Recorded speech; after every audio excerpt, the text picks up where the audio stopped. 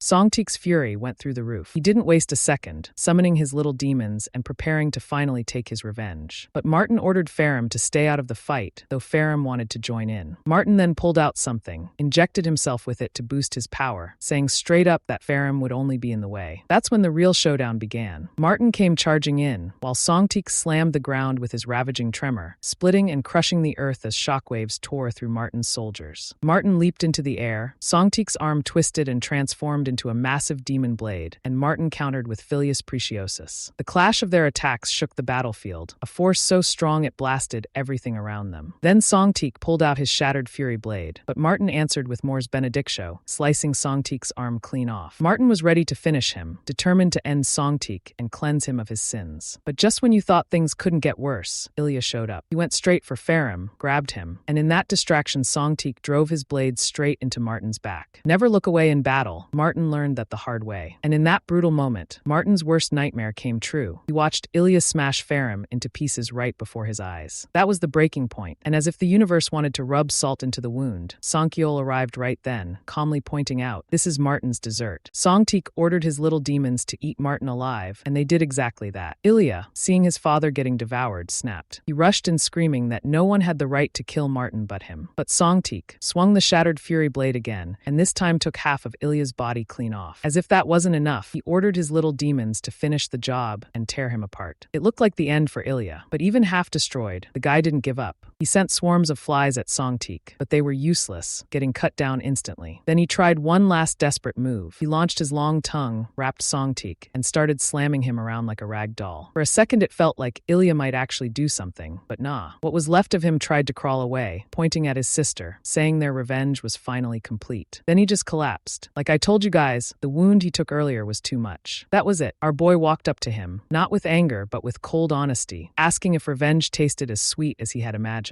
Ilya's final words hit hard. If we were always going to be hated and live such a cursed life, why were we even born? And with that, he was gone. After all this chaos, our boy buried Martin, planting a sword in front of the grave to pay his respects. And I know what you're thinking. Why show respect to Martin of all people, when the guy was trash? Well, remember how Willie Guilford used to fight alongside our boy? Turns out Martin was also once his comrade. Now keep this in mind, because it'll all make sense soon. While our boy was still at Martin's grave, Vestiaire showed up and pulled him back into the time fracture. Our boy told her straight that mocking someone at their grave wasn't the right time or place, but Vestiaire wasn't here for jokes. She came to tell him the war was finally finally over. And she wasn't wrong. Our boy was the one who ended it, all by himself. She admitted humans did well in this war, but not like in the old days when the 7 heroes were still alive. Then she pulled up a system window. The quest, the one full of human touch, was marked complete. As a reward, our boy got the last single point of intuition he needed to unlock something insane, the celestial vision. But instead of feeling proud, Sankyol snapped. He thought it was insulting, so he smashed Vestiaire with his hammer. Her final words to him were chilling. "I trust you'll handle the demon lord well, world's enemy." Now our boy had reached 500 intuition points, enough to unlock the ultimate spell, the primordial glow, also known as the celestial vision. And let me tell you, when he activated it, the sky itself lit up in pure divine light. Just watching it, you could feel the raw power of this legendary spell. With that, our boy set out for the demon castle to finally confront the demon lord. But when he arrived, something was off. The entire place was empty, not a single demon around. Turns out the assassination order had teamed up with Emperor Wall-I-Am to guard the demon lord. Remember Aquaroa, the second continental executor? She was there, screaming to everyone to bring her the head of the world's enemy, promising rewards for whoever could pull it off. And of course, our boy couldn't help but grin. This was the same Aquaroa he used to know, and he even called her Granny, mocking her greed for thinking everything could be solved with rewards. To show he wasn't playing around, he slammed Pal Garaz into the ground, the shockwave alone enough to warn the soldiers to back off. He told them straight he didn't want to take unnecessary lives. Then he dashed forward, leaping ship to ship until he reached the flying vessel where Aquaroa herself was waiting. And this part was hilarious. Our boy, standing face to face with her, casually telling her she should have just stayed home instead of getting involved. But Aquaroa wasn't here to banter. She asked if our boy really intended to kill the demon lord. The way they spoke, you could tell this wasn't their first time having this argument. They'd talked about it before, and there was history between them we're just starting to uncover. Aquaroa then reminded him that he wasn't the only one with superior physical abilities. And just as she said that, someone appeared, the Wandering King. The crazy part, our boy could sense him, but he couldn't see him. Sankyol wasted no time and immediately went in on Cromgold. But the shocking thing, his attack didn't even land, it had zero impact. Cromgold, on the other hand, countered clean and landed a hit that actually made our boy bleed. And let me remind you, this is only the second time we've seen Sankyol bleed from an enemy's attack. Now why is this happening? Turns out Cromgold is rocking 700 strength points. Sounds like a lot, but come on, our boy is sitting pretty with a fat plus 999 strength points. So numbers-wise, he's on a whole other level. The problem though is Cromgold thought he had the advantage because Sankyol couldn't see him. But then Sankyol just went, Eye of Truth, activate. And suddenly Cromgold was clear as day, no more hiding tricks. Also, remember this detail, guys. Every single person here, including Cromgold, were once comrades of Sankyol. So Sankyol straight up asks Cromgold how he's even alive since he was diagnosed with a terminal illness before. That's when Cromgold drops the bomb. He personally transformed his own body using the Wandering King. Now to understand this, we have to go back to the past. Long ago, both Sankyol and Cromgold were part of the legendary 13 Continentals. At some point Cromgold was a king, but then Sankyol and this yellow-haired dude showed up, and that forced Cromgold to step down. By the way, that yellow-haired guy, does he ring any bells for you? Keep him in mind, because he's more important than he looks. Anyway, fast forward. Sankyol was later accused of betraying the 13 Continentals, but don't get it twisted, it wasn't his choice. They forced him into it, and you'll understand why later. Back to the fight. Sankyol pulled out the Heartfire sword and dashed forward. Cromgold countered with slime tentacles because, surprise, he literally turned his body into slime. But Sankyol wasn't falling for that. He used his brain, tracked where Cromgold's heart was hiding, and once he found it, strike. He went straight for it, and that was the end of Cromgold for good. But then the real mastermind behind Cromgold's transformation appears. It was Aquaroa who modified his body. Aquaroa looked at Sankyol and asked him why he's going so far just to save a daughter that isn't even his real flesh and blood. Sankyol got furious when Aquaroa tried to call his daughter not his. He stood his ground and made it clear she's his daughter. End of story. Then he reminded everyone how they had once gathered to take down the demon lord Hathanius Max. But it was actually Aquaroa's words back then that made everyone give up, and that was the day Sankyol was unfairly branded as the world's enemy. Just as things were reaching peak tension, another ship suddenly appeared through teleportation. Sankyol let his guard down for just a second, and that's when Aquaroa threw poison at him, leaving him bleeding and his HP draining fast. Since his stamina dropped to 30%, his Berserker's blood passive kicked in, which meant all his stamina got fully restored instantly. Sankyol didn't waste time. He leapt into the air, slammed Aquaroa straight into the ground, and finished her off with a devastating glare. That was the end of Aquaroa for good. And as for that mysterious ship that just arrived, it was carrying none other than the Emperor of the Human Empire himself, Wall-I-Am Quentin Marbleborough. Two old friends meeting again, except this time one of them is ready to to make the other's grave on the spot. Our boy stood there saying this place was perfect for Walliam's grave, and Walliam shot back with that whole "I'm the emperor and you're the enemy of the world" thing. But hold on, our boy didn't let that slide. He hit him with the coldest comeback possible. "Funny, I'm the one who made you emperor." That's true. He actually put Walliam in power, and in return, Walliam labeled him as the world's enemy. Back then, Walliam had all these noble words about wanting a just society, and that's why our boy helped him climb up the ladder. But once he got the crown, the man completely changed. Fast forward, they all gathered in front of the Demon Lord's castle, ready to go for the big kill. Call Willie Guilford, Cromgold, Martin, Shamal Rajput, Walliam, even Aquaroa. Imagine if these guys stayed as friends. No joke, they could have ruled the Otherworld like the 7 heroes did. Just before stepping inside, Aquaroa stopped them with a question that hit like a brick. What's the point of killing the Demon Lord? Now our boy, he couldn't just sit and watch millions die from catastrophes. He was determined to save humanity. But Aquaroa called him out, saying this was all really about his daughter. And yup, he wasn't completely wrong. If the catastrophes disappeared, so would the curse of extinction, meaning his daughter could live a full life. But since the others weren't touched by that curse, they didn't care. Aquaroa explained something wild. The Demon Lord was actually the balance. If he stayed alive, the 7 heroes wouldn't return. But the catch, the Demon Lord also promised to destroy the human world, so it wasn't exactly a peaceful deal. What shocked me is that everyone sided with Aquaroa, even Walliam, the same guy who was supposed to be his real friend. He even said our boy's daughter would understand, which honestly was just cruel. Walliam tried to cover himself, saying there are still 4 catastrophes left, so who knows if the curse will even break. But our boy knew better, because this curse was no joke. Every child born after that disaster was doomed to die before adulthood. Basically, the world was telling people, don't even think about having kids. That was the breaking point. Our boy realized making Walliam emperor was the worst decision of his life, so he stormed off into the castle alone, threatening to kill every one of them if they got in his way. And just like that, Walliam sealed his fate by saying if he walked away, the world would see him as an enemy. From that moment, our boy officially became the world's enemy. Jumping to the present, Walliam tried to attack, but Sonkyol wasn't even sweating. He dodged every single move, then with one counter smashed Walliam straight into the wall of the ship. He even showed mercy, telling him to back down or he'd spare him. But Walliam was too stubborn. He charged in again, and before he even realized what happened, our boy was already in the air with the Pal Garaz and smashed him so hard not only did Walliam die, but even the flying ships went down with him. That's how brutal it was. Now we circle back to where it all started, with the Demon Lord mocking him. Our boy shattered the throne, destroyed the Demon Lord's body, and told him to show his true self. That's when Hathanius Max appeared in soul form, flanked by 2 massive demons. Max had this whole speech like, if people just accepted their place, they'd live in glory and wealth. But our boy cut him down, saying he already tried that and it wasn't fun at all. Max ordered the giants to attack, but Sonkyol raised his hammer, infused it with magic, and unleashed the Glare Echo combo that annihilated both demons in one strike. Max was stunned. Seeing Sonkyol use magic now was shocking enough, but he still thought it wasn't enough to beat him. That's when our boy pulled out the ace, obsidian powder mixed with the primordial glow. A blinding white light burst across the battlefield, and with it, the Demon Lord was finally gone. Just like that, the second catastrophe was ended, the first being Maraka. With the Demon Lord dead, the 7 heroes were bound to be resurrected. And sure enough, Vestiaire appeared right then, rising into the air behind our boy, signaling the next big chapter of this story. A system notification pops up telling us our boy just resolved the first catastrophe. Now hold up, they're calling it the first, but we all know Maraka was catastrophe level 2 since he's straight up mentioned in the Book of Destruction. Anyway, the system blessed our boy with the title Defier of Disaster, and now the eyes of the gods themselves are watching him. And I'm not talking in some metaphorical way. Literal giant eyes appeared in the sky staring him down. Of course, our boy leaped up and started smashing those eyes. Once he was done with that, the real madness began. The 7 heroes arrived. The first to step up was this bald beast, Dartanius, one of the 7 heroes, also known as the God of Fists. Our boy doesn't even need to fight all 7, only 5 of them. Vestiaire wasn't interested in fighting him since she had her own scheme cooking. Then Dragoman, the apex of swordsmanship, explained she wasn't running. Nah, she was just preparing the catastrophe she'll unleash on our boy. And he proved it by lunging straight at him with his signature move, Divine Twin Blades. Now, you'd think this was a deadly moment, but nah, our boy didn't even bother dodging. He just threw one casual kick and sent Dragoman flying miles away, crashing into the ground. That's when Dartanius got heated. He started hurling massive boulders at our boy, but the Pal Garaz smashed them into rubble like they were pebbles. Then our boy decided, fine, let's go hand to hand with this so-called God of Fists. They clashed, fists slamming together, and the difference in power was ridiculous. Our boy was on a whole other level. One single counter, just one, and Dartanius hit the ground dead. That's how far apart their strength was. Next up was Sajados, the Wizard of of infinite threads. Our boy launched a glare attack at him, but Sajados actually dodged it. Living up to his name, the guy started weaving spells like crazy. While that was going on, Baekhyung the silent assassin tried to sneak up. But come on, you can't sneak up on our boy. He already noticed him. Baekhyung used his secret technique, divine art of self-division, multiplying himself into countless clones, all striking at once. But tricks like that don't work. Our boy grabbed Baekhyung by the arm, looked down at him, and basically said, "You can't mask the presence of something with actual weight." Then he headbutted him with his iron forehead, knocked him out clean. Meanwhile, Gaseong, the Soul Eater, jumped in with necromancy. He revived D'Artanius, who then held our boy in place, giving Dragoman a shot to dash in for the kill. But nah, our boy raised his strength, broke free instantly, and crushed Dragoman with the Pal Garaz, ending his life for good. Sajados wasn't backing down though. He casted Inferno beneath our boy, creating a massive fire pillar that looked insane, but our boy just tanked it. Then he leapt into the air while Gaseong tried summoning two massive hands to grab him, but they completely missed. Our boy swung Pal Garaz at Sajados, who managed to shield himself with multi-cast physical defense. Sajados then went flashy with multi-cast Ember Snare and Thunder Trap, combining them into this crazy-looking spell that honestly looked cool. But again, our boy just stood there tanking it like a monster. At this point, I'm convinced this man could probably tank a nuke and walk it off. Sajados started mocking him, saying sure, he learned magic, but he'd never reached the same level as him. But then, Sajados suddenly realized the blue stones around his waist were gone. Those stones are what let him use multicasting. Guess what? Our boy swiped them right off him. Now he can multicast just like Sajados. And that's when the real fun begins. Sajados really thought he had our boy figured out. He looked at him holding those blue stones and laughed inside like, no way he can actually use multicasting. What Sajados didn't know though is that Sonkyul is built different. This man is literally the fastest to ever reach 500 magical power points. It's in his blood to master anything thrown at him. Our boy hit him with multicasting glare. Sajados reacted fast, pulling out multicasting speed burst and barely saving himself. For a moment he managed to hang on, but then things escalated. Sajados got serious, weaving spells like a madman, multicasting hurricane, thunderstorm, and hellfire, combining them into this monstrous tornado of fire and lightning. The sky was basically tearing apart. Our boy's answer? He went full out with multicasting primordial glow. Remember, this is the same spell that defeated the Demon Lord, and now he's stacking it with multicasting. The result was a gigantic explosion of light magic that tore through the battlefield. The blast was so wide, both Gaseong and Baekhyung were instantly wiped out. Sajados put up a protective barrier, but even then he still took damage. The only downside, primordial glow also damaged its own caster. But luckily, Sonkyul's passive berserker's blood kicked in, and this thing is broken. As long as he has 30% stamina left, he literally can't die. So unless you one-shot him, good luck trying. Sonkyul himself even joked this was the second time in one day he had to rely on that passive, which says a lot about how insane the fights have been. Now Sajados thought he gained the upper hand since our boy's mana was drained. But then came the biggest shock of the fight. Sonkyul pulled out the Armageddon scroll. Sajados froze. Like how the hell did Sonkyul even get that? Turns out, one of Sajados's own colleagues handed it to him earlier, which is Vestiaire. Once Sonkyul activated the scroll, a colossal figure appeared in the sky and unleashed the last judgment straight onto Sajados, vaporizing him from existence. Just like that, all 5 heroes were gone. Though our boy did regret using it, since deep down he knew he could have ended Sajados with the hammer alone. Now you already know what comes next, rewards. Sonkyul walked away with the final elixir and Gorgotha's shield. The shield is wild. It has a passive where every attack you block drains the enemy's health, but it also comes with a penalty that affects the user. Keep this in mind, because this shield is going to play a huge role later. As for the final elixir, this time he really got it for real. And remember, this thing can even heal death itself. Vertelja immediately thought about his daughter, suggesting he could revive her with it. But the harsh thing, it would only last for a moment, as long as the curse of extinction still lingers. With 5 heroes gone, only 2 remain. Sonkyul could already feel Vestiere's energy pulling him, like she was calling him. The trail led to the legendary artificial city, Action, a city said to be built in just one single day. When he arrived, a little girl approached and told him Vestiaire was waiting. Following her lead, they finally came face to face. Sonkyul was on edge, ready to strike her down immediately. But then the little girl stepped in front of Vestiaire, shielding her. That moment hit hard because it reminded him of his own daughter. And if you remember, his daughter is technically dead, but he's been preserving her body in a tree so it wouldn't decay. This whole situation made Sonkyul furious. Vestiaire had a child as her familiar, and it was clear she was using that bond to make it hard for him to kill her. She then guided them deeper into the sanctuary of renewal, and what they saw next was jaw-dropping. Children. Actual children, alive and laughing everywhere. Sonkyul froze. This shouldn't even be possible. The curse of extinction makes it so that every child born after the great disaster dies before before adulthood. That curse was supposedly placed by a god who descended during the catastrophes. Later on, though, we'll learn it was actually a demigod who spread it, not a true god. A woman holding her baby even waved at Sankyol, and the baby grabbed his finger. Vestiaire calmly explained that in this sanctuary, the curse no longer holds power. The funniest part, though, the baby suddenly started crying, and Sankyol stood there completely clueless about what to do, like,